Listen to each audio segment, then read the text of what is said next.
Selamat malam, salam sejahtera. Terima kasih karena bersama dengan saya di Nazilin Unity Channel. Ini satu keputusan paling luar biasa terbaik yang kita tunggu-tunggu daripada Datuk Seri Anwar Ibrahim, Perdana Menteri kita yang ke-10. Akhirnya, Datuk Seri Anwar Ibrahim tampil, sampaikan keputusan ditunggu-tunggu oleh seluruh rakyat Malaysia dan pastinya mengejutkan juga termasuklah Parti Gabungan Pembangkang Perikatan Nasional. Dengan ini Anwar Ibrahim kata beliau mempertimbang untuk menyaman Goldman Sachs berkaitan dengan penyelesaian 1M. Perdana Menteri Anwar Ibrahim berkata beliau mungkin mempertimbangkan untuk mengambil tindakan undang-undang terhadap Goldman Sachs Group Inc. berhubung peranan syarikat tersebut dalam skandal berbilion dolar melibatkan 1MDB. Menurut temu bual dengan CNBC, kerajaan menimbang beberapa pilihan. Selain rundingan dengan firma Wall Street itu, kata Anwar kepada Martin Chong dari CNBC, setakat ini, bank tersebut tidak terlalu memberi kerjasama, kata Anwar lagi. Jadi tentu saja ada perbincangan mengenai perkara tersebut. Terdapat laluan lain boleh diambil. Saya tidak menolak kemungkinan untuk meneruskan dengan tuntutan undang-undang, katanya dalam temu bual tersebut, yang sebahagian petikan disiarkan hari ini.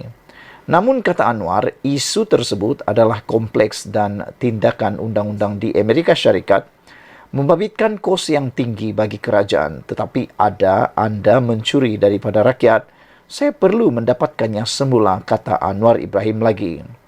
1MDB menjadi tumpuan skandal berbilion dolar yang mencetus siasatan di Asia, di Amerika Syarikat dan Eropah.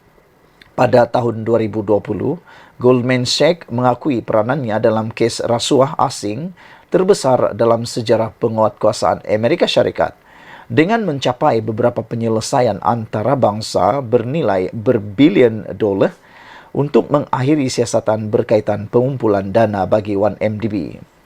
Pada Januari, Anwar menuntut Bank Amerika Syarikat itu menghormati penyelesaian pada tahun 2020 dengan pentadbiran sebelum ini atas peranan pengumpulan dana sebanyak US dollar 6.5 bilion pada tahun 2012 dan 2013 bagi 1MDB. Beliau kemudiannya berkata, perjanjian yang dicapai oleh pentadbiran terdahulu dengan Goldman Sachs adalah terlalu ringan dan beliau sedang menilai semula perkara tersebut. Penyelesaian yang diumumkan oleh pentadbiran terdahulu 3 tahun lalu memerlukan Goldman Sachs membayar US dollar 2.5 bilion sambil menjamin pemulangan semula harta 1MDB bernilai US dollar 1.4 bilion yang dirampas oleh pihak berkuasa di seluruh dunia. Sebagai balasan, kerajaan Malaysia menggugurkan tuduhan terhadap bank tersebut. Goldman juga perlu membuat pembayaran interim sebanyak US dollar 250 juta. Jika Malaysia tidak menerima sekurang-kurangnya US dollar 500 juta dalam harta dan hasil menjelang Ogos 2022 menurut bank tersebut. Bagaimanapun, kedua-dua pihak berbeza pendapat mengenai sama ada Putrajaya telah menerima US dollar 500 juta hasil kutipan menjelang tarikh akhir Ogos, kata Goldman Sachs dalam satu pernyataan tahun lalu. Mengapa saya perlu menghukum rakyat Malaysia dengan membuat pembayaran keuntungan yang besar yang dibuat oleh mereka? Kata Anwar dalam temu bual itu merujuk kepada Goldman Sachs. Saudara-saudara sekalian, ini satu keputusan yang memang kita dah tunggu-tunggu sejak dulu lagi, yang patutnya diambil keputusan oleh pemerintahan-pemerintahan yang berkaitan. Dengan penyelesaian 1MDB, Anwar timbang saman Goldman Sachs, ini satu perkara yang memang penegasan untuk semua orang yang terlibat secara langsung ataupun tidak langsung dalam isu skandal keuangan terbesar dunia ini, yaitu melibatkan penyelesaian 1MDB. Sekian dulu Malaysia kita punya, kita jaga sama-sama cintai Malaysiaku. Bye-bye. Selamat malam, salam sejahtera. Terima kasih kerana bersama dengan saya di Nazilin Unity Channel. Selepas sudah lama bertahan dan tidak menyampaikan titah, akhirnya Sultan Selangor tampil menyampaikan titah yang kita tunggu-tunggu selama ini. Sultan Selangor bertitah, cukuplah berpolitik, beta dah penat dengar. Sultan Selangor, Sultan Syarafuddin Idris Shah, menitahkan agar semua wakil rakyat di negeri itu berhenti bermain politik. Sebaliknya, Baginda bertitah agar mereka memberi tumpuan dalam menyelesaikan masalah rakyat, termasuk usaha memulihkan semula ekonomi di negeri itu. Cukup-cukuplah kita berpolitik, rakyat dah penat, beta pun dah penat dengar titah Baginda Sultan. Bangunlah ahli-ahli yang berhormat semua. Fikirkanlah masa depan negeri, negara dan masa depan anak cucu kita. Jadikan negara Selangor hebat semula, seperti mana pada zaman kegemilangan negeri Selangor tidak berapa lama dahulu titah Baginda. Sultan Syarafuddin bertitah demikian ketika istiadat pelantikan Menteri Besar Selangor dan ahli-ahli Majlis Mesyuarat Negeri Selangor Exco di Istana Alam Shah Klang hari ini. Baginda bertitah, kerajaan perlu menitik beratkan aspek kelancaran dan kelicinan dalam pengurusan pentadbiran dengan mengurangkan aspek birokrasi yang boleh menyusahkan serta membebankan rakyat yang berurusan dengan kerajaan. Rakyat pula perlu sentiasa didahulukan, diutamakan dan dibela dalam segala aspek pembangunan dan pentadbiran kerajaan. Sebagai sebuah negara yang mengamalkan sistem demokrasi berparlimen dan raja berperlembagaan, rakyat telah memilih ahli-ahli yang berhormat bagi mentadbir negara dan negeri-negeri dengan harapan agar pemimpin yang dipilih ini mengutamakan agenda kemakmuran rakyat agar kekayaan negara dapat dinikmati bersama dan rakyat dapat hidup dengan selesa makmur sehingga ke generasi akan datang. Oleh itu, keperluan asas rakyat, pemulihan ekonomi rakyat dan kos sara hidup perlu sentiasa dititik beratkan agar mereka tidak terus dibebani dengan kemelisatan ekonomi yang begitu mencabar sekarang ini, titah Baginda Sultan Selangor. Sultan Syarafuddin bertitah adalah menjadi keutamaan Baginda agar kerajaan negeri turut menyelesaikan masalah banjir yang sering melanda negeri Selangor dengan mengemukakan rancangan jangka pendek, panjang dan sederhana. Apalah gunanya kita berbangga dengan pencapaian kemajuan ekonomi yang pesat, serta status negeri kaya, serta kejayaan mencatat KDNK tertinggi di Malaysia, seandainya masalah keperluan asas rakyat pun tidak mampu diuruskan dengan baik, titah Baginda. Selain itu, titah Baginda, sejak kebelakangan ini Selangor mula ketinggalan dari segi pelaburan dan nilai ekspor barangan berbanding Pulau Pinang, Johor, malah Sarawak. Kejatuhan ini mungkin tanpa kita sedari dan kita lihat gagal untuk segera mengatasinya. Ahli-ahli yang berhormat perlu sedar dengan fakta dan realiti ini. Satu tindakan segera perlu diambil bagi mengelakkan ia daripada terus menjejaskan reputasi negeri Selangor sebagai penyumbang utama ekonomi Malaysia. Beta menaruh harapan yang tinggi untuk ahli-ahli yang berhormat sekalian bagi memberi perkhidmatan yang cemerlang dengan turun ke padang bagi melihat sendiri keadaan pembangunan yang dirancang dan sedang berjalan, titah Baginda lagi. Kita sebagai rakyat yang ada di Malaysia, bukan sekadar di Selangor sahaja sebenarnya, kita pun mahu di seluruh negeri-negeri yang ada di Malaysia, cukup-cukuplah berpolitik. Rakyat dah penat melihat politik. Bermula daripada langkah Sheraton sampailah sekarang, seakan-akan politik Malaysia tak pernah reda, tak pernah berhenti pergolakannya. Jadi apa kata, selepas kempen, pada waktu kempen, berhabis-habisanlah berkempen dan berpolitik. Habis dan selesai kempen, apa kata? Semua ahli-ahli parlimen, semua ahli-ahli Dewan Undangan Negeri, tak perlulah berpolitik lagi. Jalankan tugas anda dengan sebaiknya. Kami dah memilih anda. Jadi, apalagi? Pergi kerja, buat kerja. Jangan berpolitik sahaja. Sekian dulu untuk kali ini. Jangan lupa tinggalkan komen anda, tekan butang subscribe. Kita jumpa lagi. Bye-bye. Ini satu lagi pendedahan yang paling panas yang menggemparkan seluruh rakyat Malaysia. Kali ini datang daripada titah Sultan Selangor sendiri. Lama Baginda mendiamkan diri, lama Baginda tidak bersuara dan tidak bertitah. Akhirnya Baginda Sultan Selangor bertitah, dan pastinya perlu diambil iktibar oleh semua parti politik yang ada di Malaysia. Apakah titah Baginda? Baginda Sultan Selangor kata, bertitah, jangan ingat sudah popular boleh perlekeh sesiapa saja.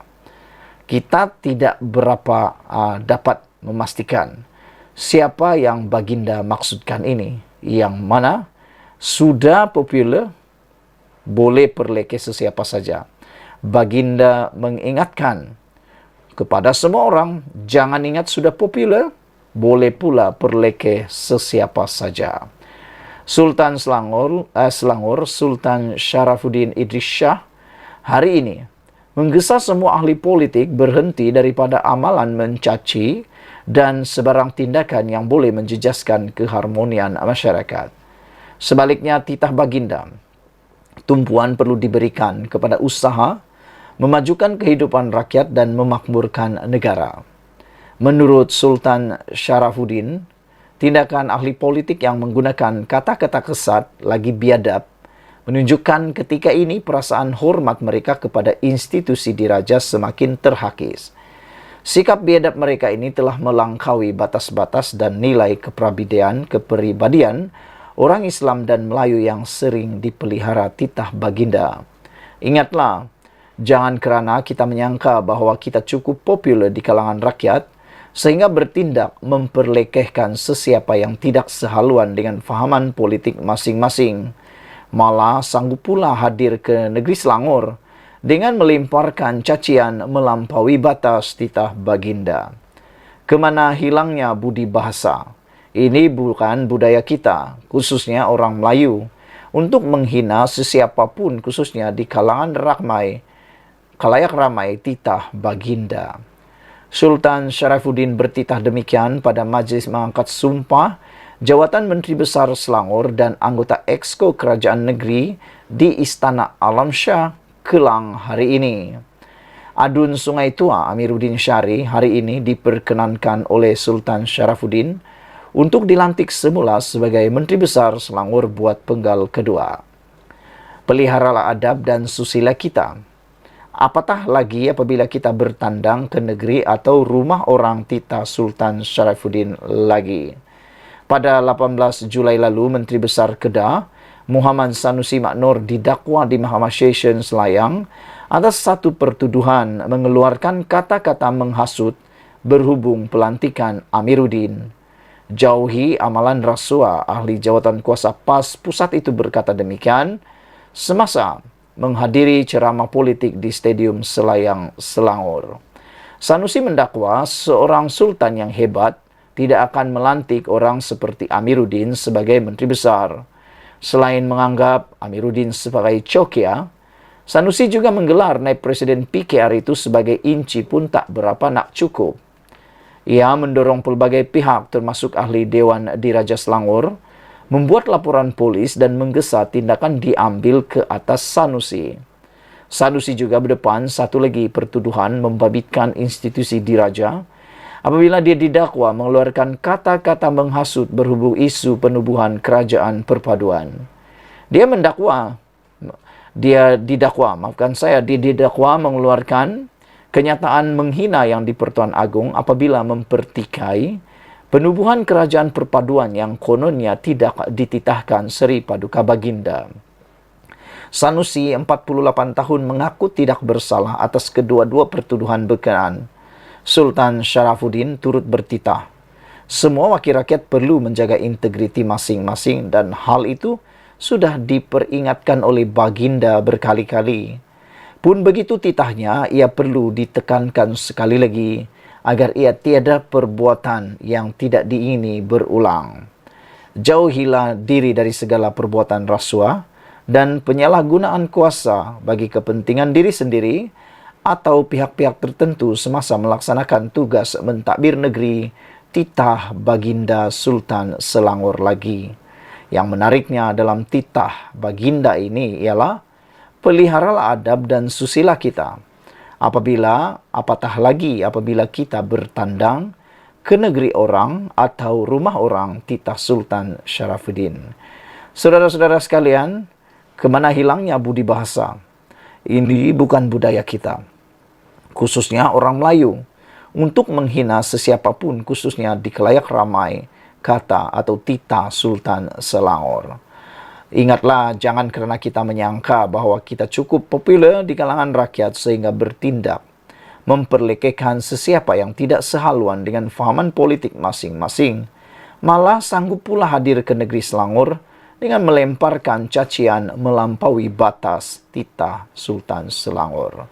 Pada 18 Julai lalu, Menteri Besar Kedah Muhammad Sanusi Maknor didakwa di Mahkamah Session Selayang atas satu pertuduhan mengeluarkan kata-kata menghasut berhubung pelantikan Amiruddin.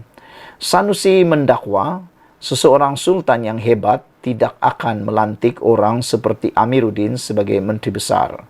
Selain menganggap Amiruddin sebagai cokia, Sanusi juga menggelar naib Presiden PKR itu sebagai inci pun tak berapa nak cukup.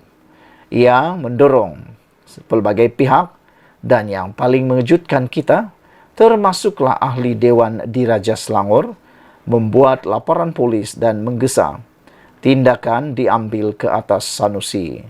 Sanusi berdepan satu lagi pertuduhan membabitkan institusi diraja apabila dia didakwa mengeluarkan kata-kata menghasut berhubung isu penubuhan kerajaan perpaduan. Sekian dulu untuk kali ini. Jangan lupa tinggalkan komen Anda, tekan butang subscribe. Kita jumpa lagi. Bye-bye.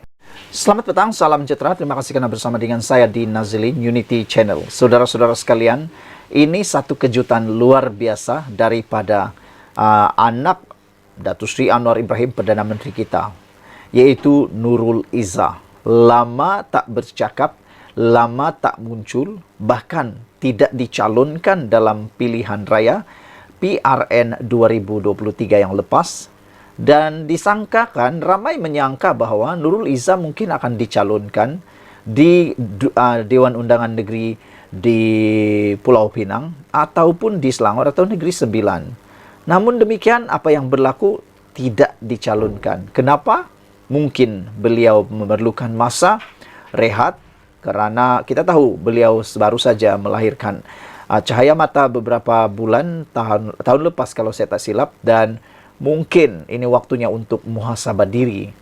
Walau bagaimanapun, kita memang menanti apa yang mahu dikatakan atau apa ulasan komen daripada Nurul Izzah apabila PRN selesai. Sebab kita tahu Nurul Izzah mempunyai aura yang sama seperti bapaknya, yaitu Anwar Ibrahim. Beliau mempunyai kredibiliti, aura dan integriti yang hampir sama seperti Anwar Ibrahim. Dan saya tidak hairan dan saya pun tak akan terkejut kalau satu hari nanti Nurul Izzah boleh menjadi Perdana Menteri wanita pertama di Malaysia. Dan kita akan berbangga kalau itu yang berlaku, kerana kita juga meyakini bahawa wanita boleh membawa Malaysia satu tingkat lebih maju lagi. Naib Presiden PKR Nurul Izzah Anwar baru-baru ini menyarankan kerajaan agar segera menambah baik komunikasi kerajaan dalam menyampaikan maklumat kepada rakyat. Sesuai dengan kebimbangan Nurul Izzah, aspek komunikasi adalah perkara nombor satu perlu segera dirombak. Ini amat diperlukan menurut Sabudin.com. Katanya, perkara itu perlu dilakukan selain untuk mendepani serta melawan politik ekstremisme dan rasuah yang terus menyengat. Ia juga perlu dalam usaha untuk melaksana agenda reformasi, memastikan ekonomi rakyat bertambah baik, mendekati dan menjiwai anak muda serta pengundi wanita, kata Nurul Izzah. Saya menyertai chorus desakan agar agensi komunikasi kerajaan diperkukuh supaya inisiatif kejayaan dan usaha murni kerajaan perpaduan sampai terus kepada rakyat. Jangan lupa, Pertarungan akan tiba lagi nanti, maka usaha memenangi hati dan mendengar denyut jantung rakyat harus berjalan terus, katanya dalam catatan di Instagram. Sebagaimana banyak pihak sudah bercakap bahwa antara punca keputusan tidak memberangsangkan dicapai PHBN dalam PRN baru-baru ini adalah kelemahan komunikasi, penerangan dan penyampaian maklumat kepada rakyat. Nurul Izzah juga nampaknya sadar hakikat tersebut. Seiring dengan saranan serta kesedaran Nurul Izzah ini, saya ingin berkongsi pengalaman yang tanpa sengaja saya lalui sehari sebelum pengundian PRN baru-baru ini. Ketika menghadiri sebuah jamuan di rumah seorang kenalan pada Jumat malam 11 Ogos lalu, sekumpulan orang antara 6 atau 7 orang yang duduk semeja dengan saya berbual-bual tentang pengundian yang akan berlangsung pada esok harinya. Seorang daripada mereka berkata, harapannya ialah mahu melihat keputusan PRN itu nanti mampu menjatuhkan kerajaan perpaduan pimpinan Anwar Ibrahim. Mereka yang lain yang mendengar kata-kata itu nampaknya bersetuju dengan perkara itu dan mengangguk-angguk sambil menikmati makanan yang dihidangkan. Saya kemudian menyampuk dengan mengatakan PRN ini hanya pilihan raya peringkat negeri dan tidak mungkin atau tidak mampu menukar kedudukan kerajaan di kerajaan pusat atau peringkat pusat, biar apa sekalipun keputusannya. Seorang yang lain pula berkata, masalah utama PH ialah mereka tidak ternampak berbuat apa-apa sejak 8 bulan memegang kuasa, dan itulah sebabnya pertukaran kerajaan begitu diperlukan. Ketika itu, saya tidak membalas panjang, cuma berkata, banyak sebenarnya yang dilakukan kerajaan. Walaupun panjang lagi perbualan di meja makan selepas itu, tetapi kata-kata PH tidak ternampak berbuat apa-apa sejak 8 bulan memegang kuasa amat membekas dalam fikiran saya. Diikuti pula sepanjang di meja makan itu, kegairahan mereka berbual akhirnya melihat kerajaan perpaduan dijatuhkan begitu bersemarak sekali. Sejak itu, saya sering berpikir, kenapa masih ada yang sampai tidak nampak apa yang dilakukan oleh kerajaan untuk rakyat sejak 8 bulan lalu? Apakah mereka memang sedia membenci PH atau Anwar, lalu menutup mata dan telinga kepada apa juga maklumat yang diterima? Apapun keadaannya yang nyata, inilah satu petanda lemahnya komunikasi dan sistem penyampaian maklumat daripada kerajaan kepada rakyat. Kalau maklumat sampai kepada mereka, tidak mungkin ada seseorang yang waras, akal dan berakal tergamak untuk berkata, PH tidak nampak berbuat apa-apa secara terbuka, walhal banyak sekali kebaikan di depan mata telah dilakukan oleh kerajaan perpaduan ini. Sama ada mereka membenci PH, tidak menonton televisyen, tidak membaca akhbar atau tidak memiliki akaun media sosial, sepatutnya mesti ada kaedah bagaimana sesuatu maklumat dan kebaikan kerajaan dapat disampaikan kepada rakyat. Jika maklumat tentang tarik puasa atau hari raya boleh sampai kepada rakyat, tak kira walau di mana mereka berada, tidak ada sebab kebaikan kerajaan atau jawapan kepada fitnah-fitnah tidak boleh disampaikan. Bukankah kerajaan ada pelbagai saluran media, daripada televisyen, radio, akhbar, portal berita, media sosial, dan pelbagai lagi. Selain itu, ada pula pelbagai jentera parti berkaitan komunikasi dan penerangan, di mana semua itu dalam membantu kerajaan.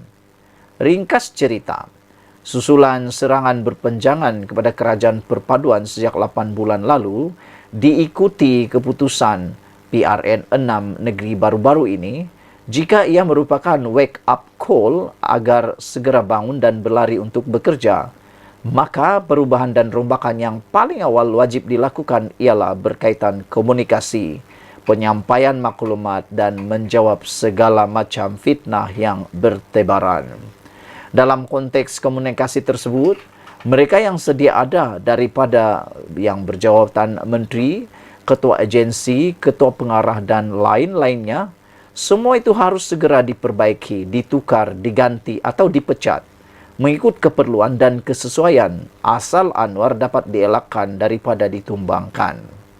Tanpa keberanian melakukan sesuatu yang drastik dan luar biasa, keputusan PRU 16 4 tahun lagi tidak akan jauh berbeza dengan PRN baru-baru ini. Ditulis oleh Sabudin Hussein 19 Agustus 2023. Sekian dulu untuk kali ini. Jangan lupa tinggalkan komen Anda, tekan butang subscribe. Kita jumpa lagi. Bye-bye.